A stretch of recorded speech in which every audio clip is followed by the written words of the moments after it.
ఈరోజు పెద్ద పెద్ద సేవకులు మర్చిపోయారా పుట్టినరోజు? లేదు, వాళ్ళు నూతనంగా పుట్టలేదా అసలు? కానీ చిన్నది ఎందుకు మిస్ అవుతున్నారు? చిన్న పాయింట్ని ఎందుకు మీరు గుర్తించలేకపోతున్నారు? ఆ లోకంలో ఉండి ఆయన అదే చేస్తున్నావు, నువ్వు కూడా అదే ఎందుకు చేస్తున్నావు? ఆయనకంటే లేదండి రెండో పుట్టినరోజు. ఆయనకు ఉంది ఒకటే కాబట్టి ఒకటి చేసుకుంటాడు. ఆయన కరెక్ట్ వేలేనే ఉన్నాడు. మరి నువ్వు మరి అసలు ఆ నూతన జన్మ నీకు పొందలేదా? లేదా మర్చిపోయావా? అసలు ఏం జరిగిందని నువ్వు మొదటి పుట్టినరోజు చేసుకుంటున్నావు?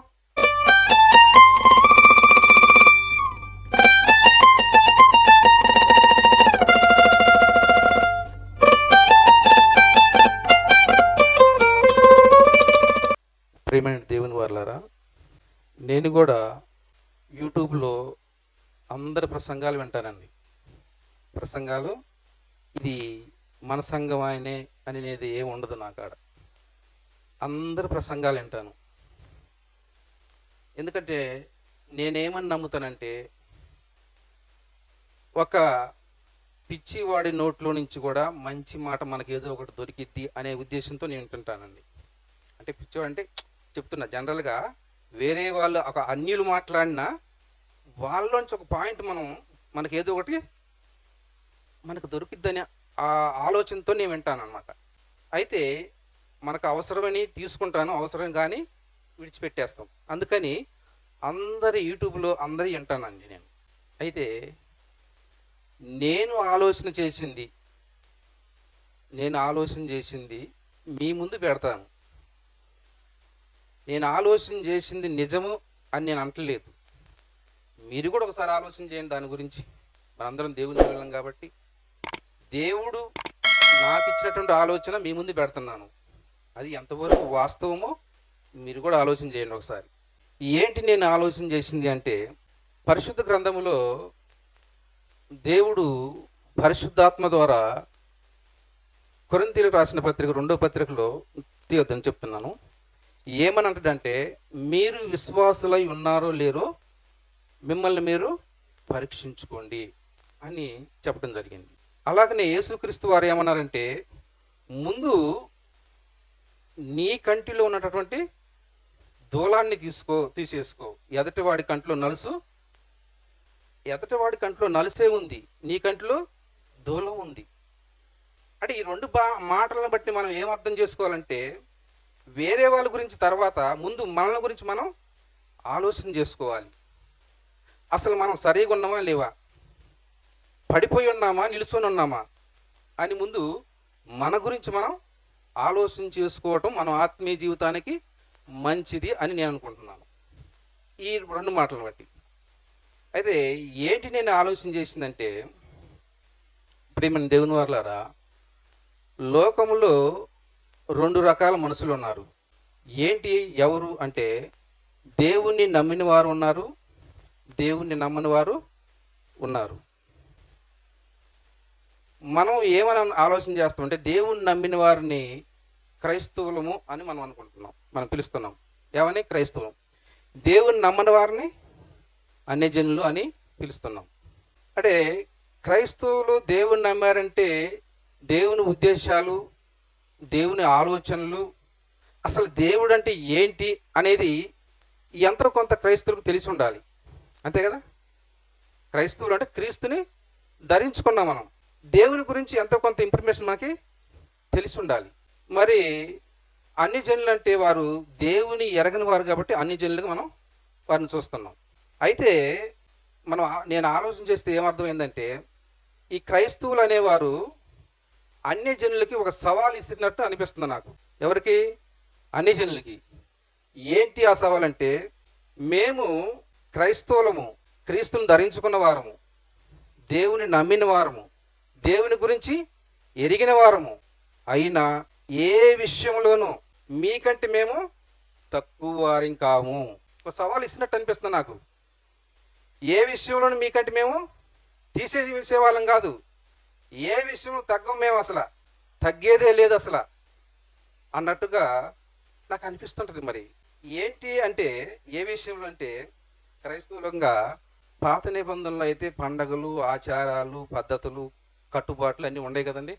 క్రొత్త నిబంధనకు వచ్చాక కొన్ని సవరించినట్టు మనకు తెలుసు కదా. అయితే మరి పండగలు కొంతమంది ఈ దేవుని నమ్ముకున్నటువంటి క్రైస్తవులుగా పిలువబడుతున్నటువంటి వారే కొంతమంది ఏం పండగలు చేస్తుంటారు, కొంతమంది ఏం పండగలు చెయ్యరు. మరి పండగలే కాదండి, రోజులు, ఈ రోజు మంచిదంటే మరొక రోజు మంచిది కాదు. కొంతమంది శుక్రవారం డబ్బులు ఇవ్వరండి, ఇస్తారా? ఇవ్వరు. మరి అమావాస్య దినాలను పాటిస్తారు కొంతమంది అన్యులు. సేమ్ మనం క్రైస్తవులు కూడా పాటిస్తూనే ఉంటారు. ఇక సంవత్సరాలు, ఉపవాస దినాలు అన్యులు చేస్తూనే ఉండరు, మనం చేస్తూనే ఉన్నాం. చేయట్లేదు, చేస్తున్నాం కదా. ఇకపోతే మ్యారేజ్ డేలు, పెళ్లి రోజులు అన్యులు చేస్తూనే ఉండరు, మనం చేస్తూనే ఉన్నాం. పుట్టినరోజు, బర్త్డేలు వాళ్ళు చేస్తూనే ఉండరు, మనము చేస్తూనే ఉన్నాం. ఇకపోతే ఇంతకుముందు లేదండి మనలో ఆచారం ఏంటిదంటే, అన్యులకి స్వామి మాల ఉండేదండి కదా, స్వామి మాల ఉండేది. అది కొన్ని సంవత్సరాల క్రితం మనలో లేదండి, కనిపించలేదు అది కదా. ఆ తర్వాత రాను రాను అది కూడా తీసుకొచ్చి పెట్టేశారు. ఎందుకంటే తక్కువ వాళ్ళం కాదని అనుకున్నాం కదా, మేము మీకంటే దేంట్లో కూడా తగ్గేదే లేదు అని అనుకున్నాం కదా. ఈ విషయంలో ఎందుకు తగ్గాల అని అనుకున్నారేమో కానీ దాన్ని కూడా తీసుకొచ్చి పెట్టేశారు. ఎందుకంటే వాళ్ళకు మరి ఈ విషయంలో మీరు తక్కువ ఉన్నారని చూపిస్తారేమో ఒక లేలేది. అది ఎందుకు ఇవ్వాలి వాళ్ళకి అవకాశం? ఏమండి, మనం వాళ్ళకెందుకు అవకాశం ఇవ్వాలి? మనం తగ్గకూడదు ఏ విషయంలో అని అనుకున్నారేమో కానీ దాన్ని కూడా తీసుకొచ్చి పెట్టేశారు. మంచిది. ఇప్పుడు వీటన్నిటిని అటు అన్యులు చేస్తున్నారు, క్రైస్తవులు కూడా చేస్తున్నారు. నేను చెప్పాను అబద్ధమా? చేస్తున్నారు. ఒకవేళ కొంతమంది చేయకపోవచ్చు, చేసేవాళ్ళే ఎక్కువ ఉన్నారు. సరే, ఓకే, మంచిది. ఈరోజు ఒక పాయింట్ గురించి నేను మాట్లాడతాను. ఇవన్నీ వద్దు, పుట్టినరోజు గురించి మాట్లాడుకుందాం మనం ఈరోజు. ఏ రోజు? పుట్టినరోజు. చేసుకోవడం తప్పు కాదు, చెయ్యొచ్చు. ఇప్పుడు నేను అడుగుతున్నాను కాదు, ఇక్కడ పుట్టినరోజు చేసుకునే వాళ్ళు ఉన్నారా? పిల్లలు కానీ పెద్దలు కానీ చేసుకుంటున్నారండి? లేదు, ఎవరు చేసుకోవట్లేదు పుట్టినరోజులు. ఎవరు చేసుకోవట్లేదు? మీరు బాబుకి తర్వాత పెద్దవారు మీరు చేసుకోవట్లేదు. ఎవరు చేసుకోవట్లేదా? చేసుకుంటున్నారా? ఏ పుట్టినరోజు చేసుకుంటున్నారు మీరు? సరే, ఆలోచిద్దాం. పుట్టినరోజు గురించి మనం మాట్లాడుకుంటున్నాం. ఏమండి, అయితే మన క్రైస్తవుల్లోనే కొంతమంది క్రీస్తు పుట్టినరోజు చేస్తారు కదండి.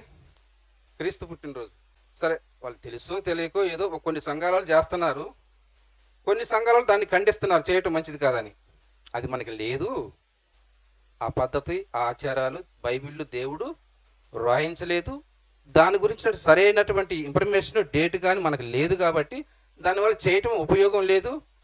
దీనికి అప్పుడు చేసుకొని కూడా కొంతమంది చేసుకుంటున్నారు. అలా చేసుకోవటం మంచిది కాదు. అది ఆజ్ఞ అతిక్రమం కూడా అయిద్దని కొంతమంది పెద్ద పెద్ద సేవకులే చెబుతున్నారు. ఏమండి, చెప్తున్నారు. ఓకే, క్రీస్తు పుట్టినరోజే లేదని అనుకున్నాం, చెయ్యొద్దు అని సమాజానికి చెబుతున్నాం. ఒక పక్క క్రీస్తు పుట్టినరోజే చెయ్యొద్దు అని చెప్పి, సపోజ్ నేనే ఉన్నానండి, సమాజానికి చెబుతున్నా క్రీస్తు పుట్టినరోజు చెయ్యొద్దు, మనకు లేదు అలాగా అని చెప్పి నా పుట్టినరోజు చేసుకుంటే ఏమైనా బాగుంటుందా? బాగా ఆలోచించాలి. ఏమండి, క్రీస్తు పుట్టినరోజునే వద్దు అని ఆపు చేసి నా పుట్టినరోజు గ్రాండ్గా చేసుకుంటే ఏమైనా బాగుంటుందా?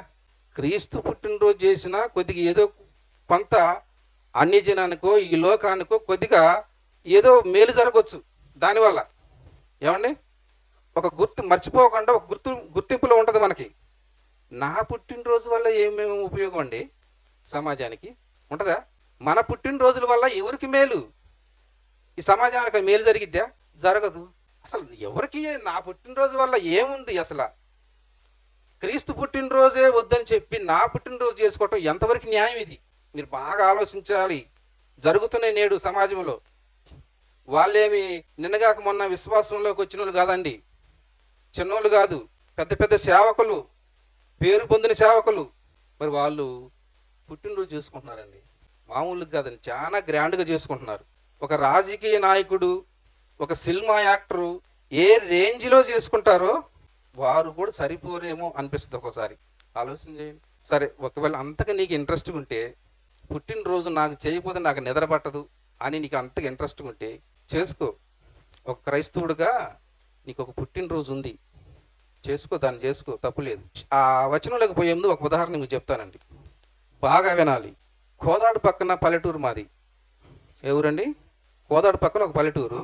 అక్కడి నుంచి డైరెక్ట్గా హైదరాబాద్ రావడానికి బస్సులు లేవు, డైరెక్ట్ బస్సు లేదు. ఇప్పుడు మేము ఏం చేయాలంటే హైదరాబాద్ రావడానికి మా పల్లెటూరులో బస్సు ఎక్కి కోదాడు టౌన్లో దిగాలి.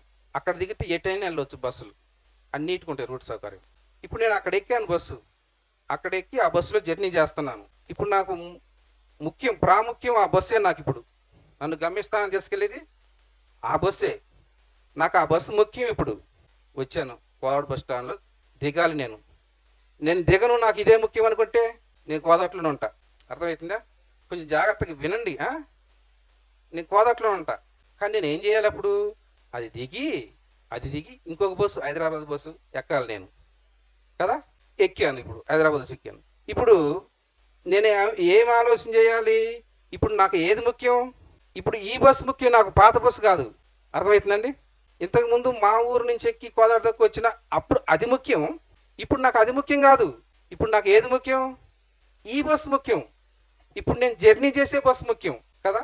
ఇది ముఖ్యం, ఇది నన్ను గమ్యస్థానానికి తీసుకెళ్తుంది. నేను దీన్ని నమ్ముకోవాలి, దీని మీద ఆధారపడి ఉండాలి. ఇదని చెప్పుకుంటే దీని గురించి చెప్పుకోవాలి నేను. అర్థమవుతుంది? అలాగనే ఒక నికోదేమను ఒక పెద్ద ఆయన వచ్చింది యేసుక్రీస్తు దగ్గరికి. వచ్చి ఏమడుగుతున్నాడో చూద్దాం. యోహాను రాసిన సువార్త 3వ అధ్యాయంలో ఫస్ట్ నుంచి చదవదండి. అతడు రాత్రి యందు ఆయన యొద్దకు వచ్చి, ఆయన అంటే యేసుక్రీస్తు దగ్గరకు వచ్చి, బోధకుడా, అబ్బా నీవు దేవుని యొద్ద నుండి వచ్చిన బోధకుడు అని మేము ఎరుగుదుము. ఎందుకంటే దేవుడు అతనికి తోడై ఉంటేనే గాని నువ్వు చేయుచున్న సూచక్రియలు మరి ఎవ్వడు చేయలేడయ్యా, మాకు తెలిసిపోయింది అని యేసుక్రీస్తు దగ్గరకు వచ్చి చెప్తుండు. అయితే యేసుక్రీస్తు వారు ఎక్కువ తక్కువ మాట్లాడినండి, ఎవరిని మాట్లాడియడు. నరికేసినట్టే ఖండిస్తే ఆ మాటలు ఇంక అంతటితో బ్రేక్ కావాల్సిందే. ఇతను యేసుక్రీస్తు వారు, నువ్వేది నన్ను చెట్టు ఎక్కేయాల్సిన అవసరం లేదు, అసలు ఏం చెప్తా విను. నేను ఎక్కడి నుంచి వచ్చాను, ఏం చేస్తున్నాను, నువ్వు నన్ను చెట్టు ఎక్కి కింద పడాల్సిన అవసరం లేదు, అంతే, అలాంటిది ఏం జరగదు ఇక్కడ. ఇప్పుడు నేను చెప్పే మాటలు నువ్వు వినాయా అని చెప్తుంటారు. ఇప్పుడు అందుకు యేసు అతనితో, ఒకడు క్రొత్తగా జన్మించితేనే కాని అతడు దేవుని రాజ్యమును చూడలేడని. అతడు దేవుని రాజ్యములో చూడలేడని నిశ్చయంగా, అంటే ఖచ్చితంగా ఇంక దీంట్లో మార్పు లేదు. అంటే ఒకడు దేవుని రాజ్యంలో ప్రవేశించాలంటే ఏం జరగాలి? నూతనంగా జన్మించాలి. ఏమండి? నూతనంగా జన్మించాలి. అందుకు ఈ పెద్ద మనిషి అంటాడు, ఈయనేమంటాడంటే, అందుకు నికోదేము ముసలివాడనైన మనుషుడు అలాగూ జన్మింపగలడు. ముసలోళ్ళు మళ్ళీ తల్లి గర్భంలోకి వెళ్ళి మళ్ళీ జన్మించడం ఏంటయ్యా అని అడుగుతుంటాడు ఆయన. రెండవ మారు తల్లి గర్భమందు ప్రవేశించి జన్మింపగలడా? మళ్ళీ రెండోసారి తల్లి గర్భంలోకి వెళ్ళి మళ్ళీ ఎలా జన్మించరు ముసలోళ్ళు అని ఈయన అడుగుతాడు. అంటే ఈయనకి తెలిసింది ఇది. ఏమండి? ఈయనకి తెలిసింది ఇది. కానీ అప్పుడు యేసుక్రీస్తు అంటాడు, ఏమంటాడు? ఒకడు నీటి మూలముగాను ఆత్మ మూలముగాను జన్మించితేనే గాని దేవుని రాజ్యంలో ప్రవేశింపలేడని మీతో నిశ్చయంగా చెప్పుచున్నాను. అంటే ఆయన ఏమనుకుంటున్నాడంటే, జన్మ అంటే అదే జన్మ అనుకుంటున్నాడు ఆయన. అది కాదయ్యా, అది కాదు.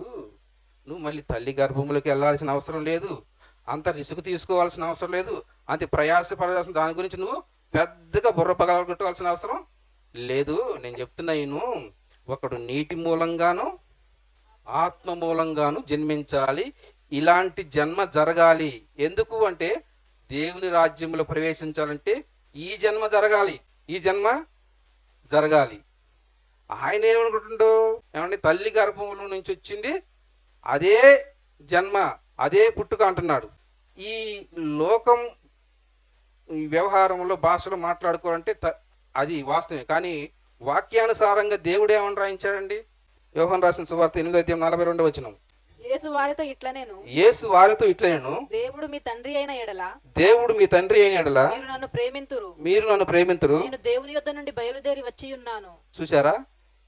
నేను యేసుక్రీస్తు వారు కూడా మన లెక్కన మరేమో తల్లి గర్భం నుంచి పుట్టిండు కదా. దాని గురించి ప్రస్తావించట్లేదు.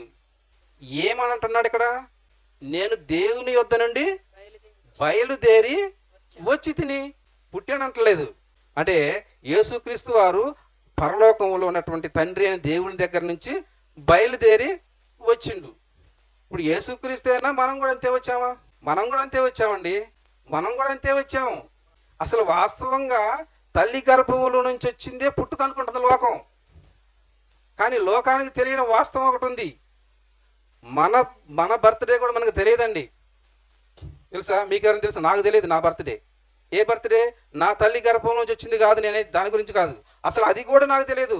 అది కూడా మా అమ్మ నాన్న చెబితేనే నాకు తెలిసిద్ది. వాస్తవేనా? ఆ బర్త్డే కూడా మన అమ్మ నాన్న చెబితేనే మనకు అర్థమైంది. ఆ తర్వాతనే మనం పండగలు చేసుకున్నాం, పుట్టినరోజు పండగలు. లేకపోతే మనం చేసుకోలేస్తామా? ఏ రోజు తెలియక అయోమయములు ఉండేవాళ్ళే. కానీ యేసుక్రీస్తు చెప్పినట్లు దేవుని యొద్ద నుంచి నేను బయలుదేరి వచ్చానని చెప్తున్నాడు కదా. మనందరం కూడా ఒకరోజు మన ప్రారంభం అలాగే జరిగింది. అందరం ఆదాములోకి అలాగనే వచ్చాం. మొదటి మానవుడు ఆదాములోకి మనందరం అలాగనే వచ్చాం.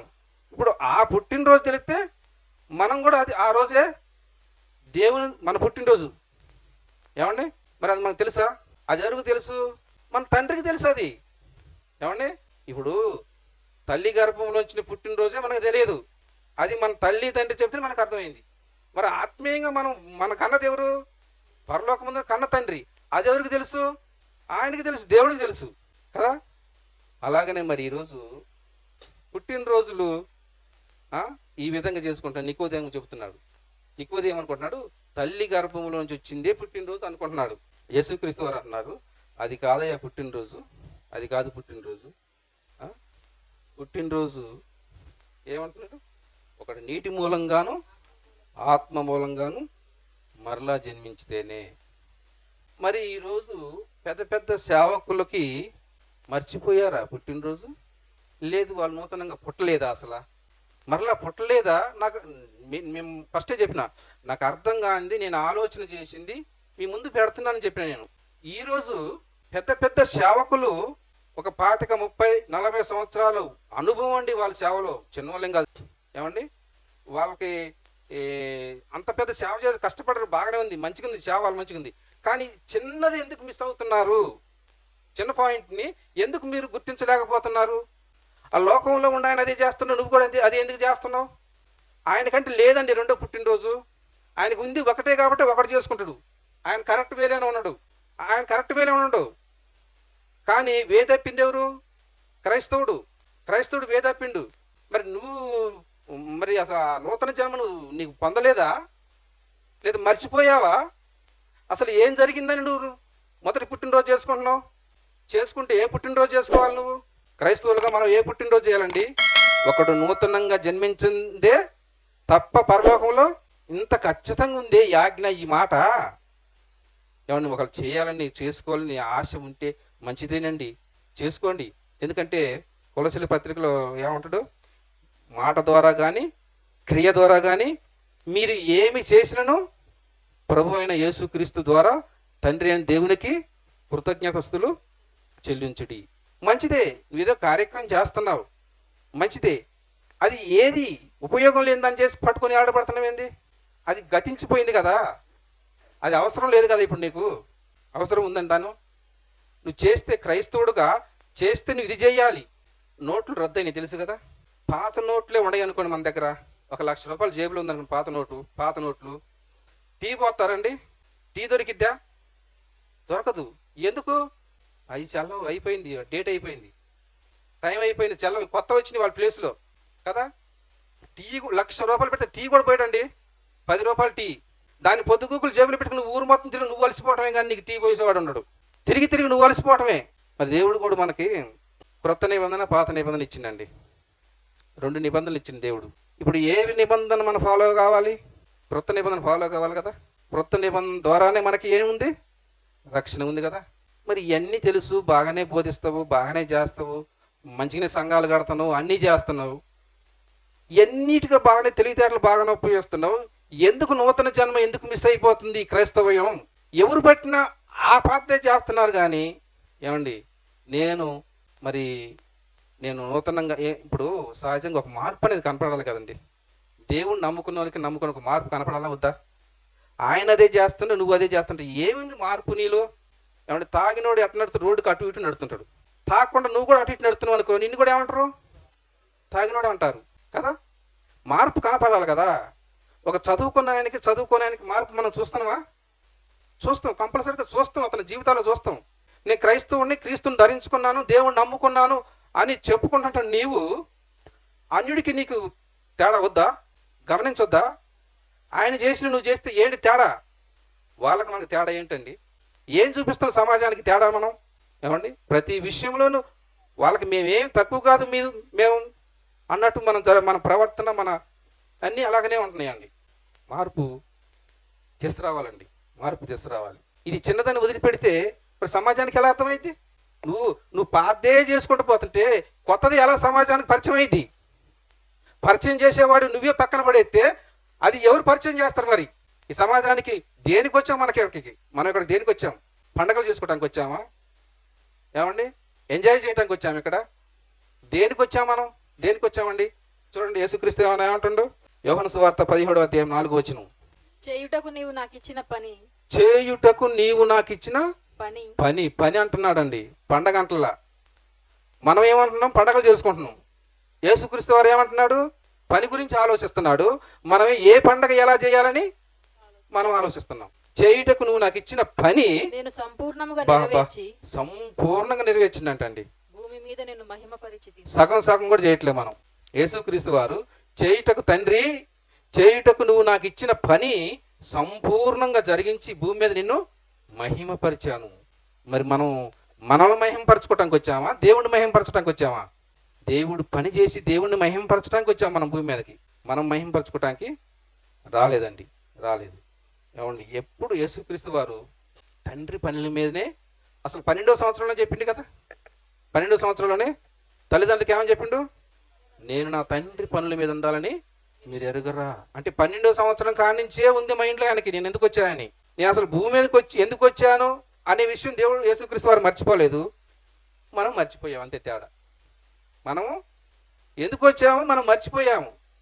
యేసుక్రీస్తు వారు మర్చిపోయిన మనల్ని మళ్ళీ జ్ఞాపకం చేయడానికి యేసుక్రీస్తు వారు వచ్చి మరి అనేక విషయాలు మన ముందు చెప్పి జరిగించి ఒక మాదిరిగా మనకి మించిపోయాడు.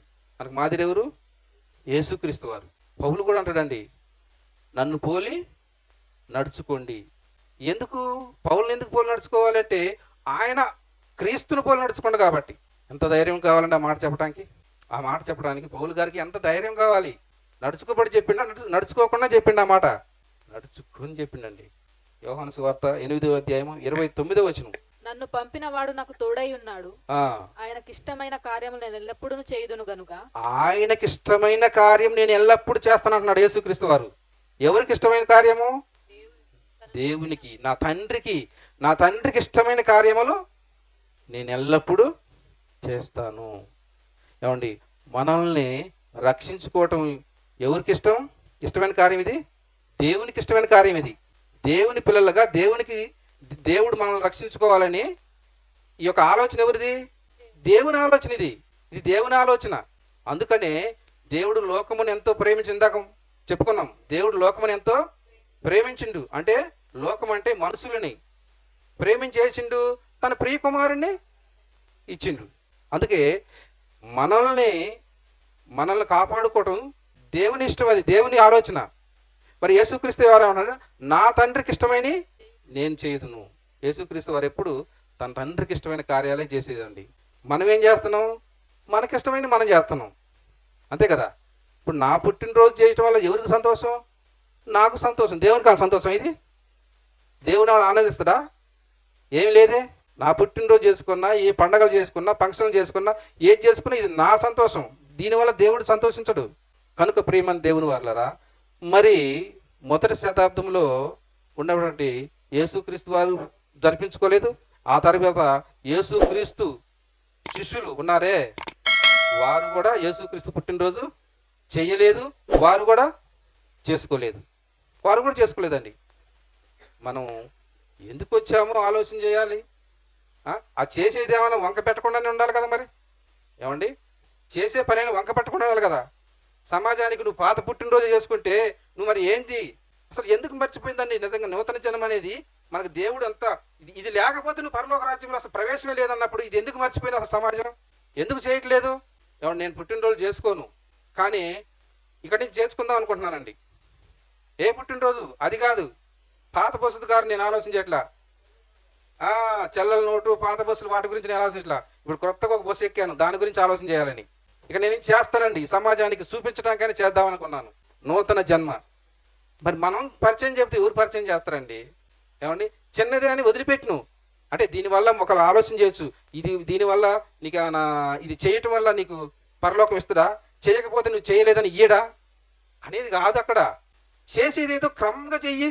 మనకు ఒకటి ఉంది కదా, అదే ఆయన ఆసామాసిది కాదు కదా, మనం పరలోకాన్ని తీసుకెళ్లేది కదా. దీన్ని చేసి దాన్ని చేసే బదులు దీనే చెయ్యి, సమాజానికి దీనే పరిచయం చెయ్యి, ఎంత బాగుంటుంది. అన్నిలు కూడా అర్థమైంది కదా. మళ్ళీ పుట్టటమేంది. ఇప్పుడు నేనున్నానండి, నేను కనీసం నేను మొన్ననే బాప్తిసం తీసుకున్నానండి. నా వయసు 50 సంవత్సరాలు. నేను మొదటి పుట్టినరోజు చేసుకుంటున్నాను అనుకోండి. సమాజం ఆడుతుంది, ఇదేంది మొదటి పుట్టినరోజు చేసుకోవటం ఏంది అంటాడు. సమాజం చూస్తుంది, ఆశ్చర్యం సమాజానికి. వయసు చూస్తే ఎంతున్నాడు, మొదటి పుట్టినరోజు అంట, ఇదేంటి అంటే అప్పుడు దొరకదండి మనకు అవకాశం. ఏమండి, పేతురు, యోహానులు, మరి ఆ కుంటి గుడ్డివారైనటువంటి వారిని శృంగారం దేవాలయం కాడ వాడు గుడ్డివారి కాళ్ళు బాగు చేసినప్పుడు జనానికి అందరికి ఆశ్చర్యం అయిపోయింది, అందరు గుమికూడారు. అప్పుడు దొరికింది ఇంకా సువార్త ప్రకటించడానికి అవకాశం. ఏమండి, ఒక మార్పు కనిపించాలి కదా, ఒక ఆశ్చర్యం కనిపించాలి కదా. అదే ఇది ఎట్లా అన్నప్పుడు నీకు అవకాశం దొరికింది. సమాజానికి ఒక ఏంటి ఈ అద్భుతం, ఏంటి ఇదేంటి అసలు అనేది సమాజంలో రావాలి, ఒక ఆలోచన రావాలి. అప్పుడు మనం మంచిగా సువార్త చెప్పుకోవచ్చు. పౌలు శీలలు కూడా మరి ఒక బలహీనమైన కాళ్ళు చేతులు కలిగిన వారిని బాగు చేశారు. బాగు చేస్తే వారు ఏం చేశారు, అక్కడ వారు, ఆ సమాజం వారు, దేవతలు దేవుళ్ళు వీళ్ళ రూపంలో, మానవుల రూపంలో వచ్చారు, వీళ్ళకే మనం బళ్ళు అర్పియాలి, వీళ్ళకే పూజలు చేయాలి అని ప్రయత్నం అడవుడు చేస్తున్నారు. అడవుడు చేస్తుంటే వాళ్ళని ఆపు చేయడానికి వీళ్ళు ఎంతో శ్రమ పడ్డారంటండి. ఎందుకు మరి చేయించుకోవచ్చుగా మంచిగానే. ఏమండి, మంచిగానే చేయించుకోవచ్చు కదా, వీళ్ళ డబ్బులు కాదుగా, వాళ్ళ డబ్బులు పెట్టి ఖర్చు చేస్తున్నారు కదా, చేయించుకోవచ్చు కదా. మరి వాళ్ళు ఎందుకు ప్రయాసపడ్డారు, వద్దని ఆపు చేశారట. అది కూడా ఉంది ఎక్కడ, అపోస్తుల కార్యములు 14వ అధ్యాయము మొదటి నుంచి చూస్తే ఉంటుంది, కానీ మనకు టైం లేదు. 15వ వచనం చూడండి. అయ్యలారా, మీరెందుకు ఇలాగ చేస్తున్నారు, మేము కూడా మీలాంటి స్వభావం గల నరులమే, వ్యర్థమని అంటండి అయ్యి. ఏమండి, సమాజంలో గొప్పగా చూడటం వాళ్ళు వ్యర్థంగా భావించారు. సమాజంలో గొప్పగా పుట్టినరోజులు కానీ ఇంకోటి కానీ సమాజంలో మన గురించి గొప్పగా మాట్లాడుకొని మనం ఆలోచన చేస్తున్నాం, ఇదే గొప్ప అనుకుంటున్నాం మనం. అలాంటి కార్యక్రమం వాళ్ళు ఏమంటున్నారు, ఇది వ్యర్థము అంటున్నారు, ఇది వ్యర్థము అని చెబుతున్నారండి. ఏమండి, ఎఫెసీయులకు రాసిన పత్రిక 4వ అధ్యాయము 17వ వచనం. కాబట్టి అన్యజనులు నడుచుకున్నట్లు మీరిక మీదట నడుచుకొనవలదని, అన్యజనులు నడుచుకున్నట్లు మీరిక మీదట నడుచుకొనవలదని, ఇక మీదట మీరు నడుచుకోవద్దు అలాగా ప్రభువునందు సాక్ష్యమిచ్చుచున్నారు. వారైతే అంధకారమైన మనసు గల వారై, అది తమ హృదయ కాఠిన్యము వలన తమలో ఉన్న అజ్ఞానము చేత దేవుని వలన కలుగు జీవములో నుండి వేరుపరచబడిన వారై తమ మనస్సునకు కలిగిన వ్యర్థతను అనుసరించి నడుచుకొనుచున్నారు. అది ఏమండి, అన్ని జనులు నడుచుకున్నట్లు మనల్ని నడుచుకోవద్దు. ఎందుకంటే ఇంతకుముందు అవన్నీ చేసే వచ్చినాం, కానీ అలాంటి వ్యర్థతలు అన్య జనులకు సరిపోతుంది, మనకు సరిపోతుంది. ఎందుకంటే మనం అన్య జనుల నుంచి, లోకం నుంచి వేరుగా ఉన్నాం కదా, వేరే వచ్చినాం కదా.